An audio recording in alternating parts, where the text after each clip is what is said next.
Jessie crouched to inspect the small heap of corroded refuse. A car bumper, some hubcaps, a tin can, one or two other unidentifiable items. There had been more, but scavengers had clearly looted the useful parts. She picked up a hubcap so brittle it immediately began to flake off in her hands. Great, she thought. 3 days of hard searching, we finally find something, but it has already been scavenged by someone else. Typical. Frustration wormed its way through her body, burning her eyes and making her stomach feel sick. She put her fingertips to her eyes to try and ease the pain growing in her head, while she considered their next steps. The oppressive heat wasn't helping. As if the barren land and dry, windless air wasn't bad enough, they could always count on the sun boring holes in their will to keep going. Was a small breeze too much to ask for? Maybe then it would be a little easier to concentrate and breathe, but no. There hadn't been the slightest gust of wind above ground for going on 7 years now, not since the sun dried up all the moisture in the air and forced civilization to live like maggots burrowing in the earth. These days, if you ventured above ground, then you'd be lucky if the sun didn't dry you up from the inside out within 36 hours. Though it wasn't all hopeless. They had the Oasis. Jessie slowly rubbed her hands on her trousers, careful not to wear the fabric down. She knew rubbing too hard or too fast would cause the skin on her palms to peel. Once she was sure the rust had been scrubbed clean from her skin, she stood up, unfastened a pair of thick, rough-hide gloves from her belt and slipped them on. She looked up, judging how many hours of daylight they had left, using the back of her hand to shield her eyes from the worst of the sun's glare. For all the dangers of the day, the night was sometimes worse. Once the sun goes down, it would be imperative to find shelter, or else they'd have no protection from the heat, which never lessened. They also had to make sure they wouldn't get caught out in the open, lest they run into a swarm of trappers. Disgusting insects. Their bulbous, medium-sized abdomens protected by a thick layer of carapace plating and a multitude of spindly barbed legs, coupled with their unfair advantage of flight with paper-thin wings.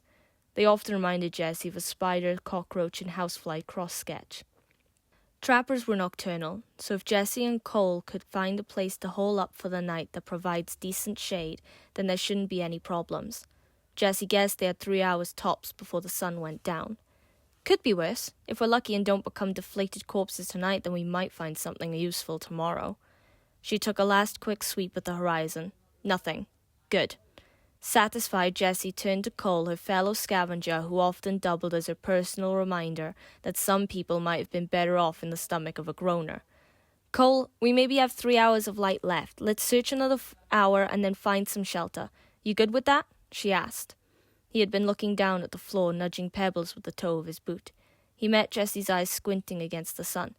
Yeah, that works for me. I'm not getting caught with my pants down out here. He pulled his neck scarf up to cover his face and started unbuckling his gloves. His were made from the rough hide of scrappers. Jessie let a crooked smirk crack across her face. Good. I'd rather not end up a pile of mulch, something regurgitated. She knew Cole had a weak stomach when he thought about all the things that could happen to them in the above ground. If she didn't tease him about it every now and then, Jessie's options for entertainment would become non-existent. She watched the skin around his eyes, the only part of his face she could clearly see, turn a sickly shade of green. He nodded but didn't reply, or else he was afraid he might lose his lunch. They travelled across the wasteland, dirt cracking beneath their feet for 2 hours straight. They kept dodging and weaving from shade to shade cast by the various oddly shaped obelisks that protruded from the landscape. Each was huge in proportion and towered like spires towards the sky. As long as they came across one obelisk every 20 minutes or so, they could keep going for as long as needed. One step into a patch of shade and the temperature went from supernova to sub-zero. However, having found nothing of use and nothing of interest, and with only 1 hour of daylight left, Jessie and Cole begrudgingly came to the agreement that shelter was their top priority. After another half an hour, they finally came to the remnants of a small neighborhood. Houses almost completely collapsed by time, and the elements were dotted randomly here and there, giving no indication of how the town was laid out before the world went dry. Most houses were collapsed down to one wall left standing. The roofs had caved long ago. Only a single house appeared to still be in a living condition. A large house with 3 bottom walls left standing, and the second floor still intact. One window was still in its pane. The glass had only melted halfway. The only problem Jessie noticed was the one collapsed wall happened to be the front wall, which left a massive opening for anything to notice their presence and stroll right in when they were sleeping. Shame. It'd be perfect otherwise. Jessie lamented.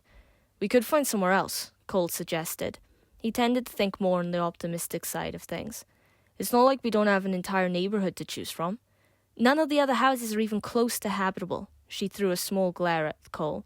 With the sun going down, they were pressed for time now. Jessie wasn't in the mood for optimism. She began wandering around the open space, thinking to herself, while Cole slumped off round the back. He was a good scavenger with a capacity for luck that bordered on the supernatural, but he found it difficult to handle sarcasm, especially if it came from Jessie. Jessie knew it wasn't fair to him. She was just in a mood, though she was in a mood most days. Jessie just found what was left of the staircase when Cole sauntered back through the house. Hey, she gestured to the stairs. I was just thinking if we can kick out the side panels and this turns out to be hollow, then we can crawl inside. She looked at Cole and mistook the look on his face for skepticism. It'll be a bit tight, but we can manage, she said defensively. It was their best option. Cole still looked like he had a bad taste in his mouth. Then slowly his face split into two and he began to laugh uncontrollably. Jessie didn't know how to respond to the outburst. As far as she could see, there was nothing funny about their situation, much less her suggestion. She could feel the heat rising to her cheeks with embarrassment. Cole's face turned blue and he stopped laughing to take a breath. That could work, but I think I found something better. Jessie waited for him to explain what he had found, but instead he kept staring with a wide smile, building the suspense. Okay, Jessie thought. I see what's going on. I'm so very sorry, Cole, for my attitude. Would you please tell me what you found? Cole crossed his arms over his chest. Jessie sighed. Pretty, please? This had better be worth it. That seemed to satisfy Cole. Well, Cole drew out, if I must. He shrugged. Okay, I found a perfect place to hole up for the night. Really? Jessie asked skeptically. Yeah, you ready for this? Out with it? Cole rubbed his hands together and started jumping from foot to foot. It was like he had been electrocuted and the current was still running through his body. Follow me, he beamed, and without checking to see if Jessie was following, he darted out the front and off to the right. Hey, Jessie called.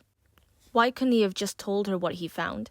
She rushed after him. When she caught up to Cole and saw what he had been so excited about, Jessie had to admit he had done good. She was surprised that she hadn't thought about it. A house like this was bound to have one. Ta-da! Cole splayed and wiggled his hands as if he were a game show host showing a brand new car off to a lucky contestant. Good find or what? He grinned. Good isn't what I'd say. Jessie smiled. She clapped Cole on the back and gave him a fist bump of approval. It's perfect. The garage was a perfect shelter for the night, framed by stone a few inches thick that prevented the metal shutters, that still worked miraculously, from conducting heat. The stone ceiling cast a constant shade over the shutters, so the sun's rays never reached them. They were safe to touch bare-handed, and with them closed, the entire space was dark. The air became cool and pleasant, and Jessie and Cole were finally able to relax. They were completely concealed from outside. Jessie made a mental note to remember this place and mark it down on the map she had in her backpack in the morning. In the future, the scavengers could turn this little room into a frequent hideout. After an hour of just resting and enjoying the total seclusion from the heat, the dark became impressive. She could hear Cole rustling around inside his backpack, and next thing there was an intense sudden flash that momentarily blinded her. When the dots in her eyes faded, she could see that Cole had brought out a blue lantern. There wasn't such a thing as torches anymore, no batteries, unless people were referring to a medieval design that required lighting it on fire. Though nobody would use fire anymore unless it was for cooking. The heat in the air was enough, any more would be madness. The light inside Cole's lantern was from the Oasis, a weird fungus that was permanently luminescent. It gave off warmth and consumed toxic minerals. In the Oasis, the fungi grew from wall to ceiling, casting its glow onto every surface below. The light in the lantern pulsed like a little heartbeat, and the fungus wriggled about inside. It was alive. Jessie felt compelled to stare at the glowing blue light and marvel at the way it throbbed and convulsed subtly within the glass. It was times like this that reminded Jessie how incredible the Oasis really was. But how did it come to exist? Was it some spontaneous mutation when the world dried up, or something else? It had to have existed before, when humanity was still living above ground. But then how did nobody know about it? Jessie remembered the world before. She was 10 years old when the world changed, so maybe that made her lucky. She grew up and adapted to the new world with ease, but that didn't stop her from questioning the strangeness that had sprung up around her.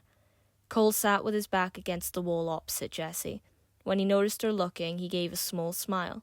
It was his way of reassuring Jessie that everything would be okay. She often needed that smile, though she would never admit it to his face. She returned one of her own, then settled down with a backpack under her head, facing the brilliant, glowing light. Cold at the same, and soon they had both drifted off to sleep.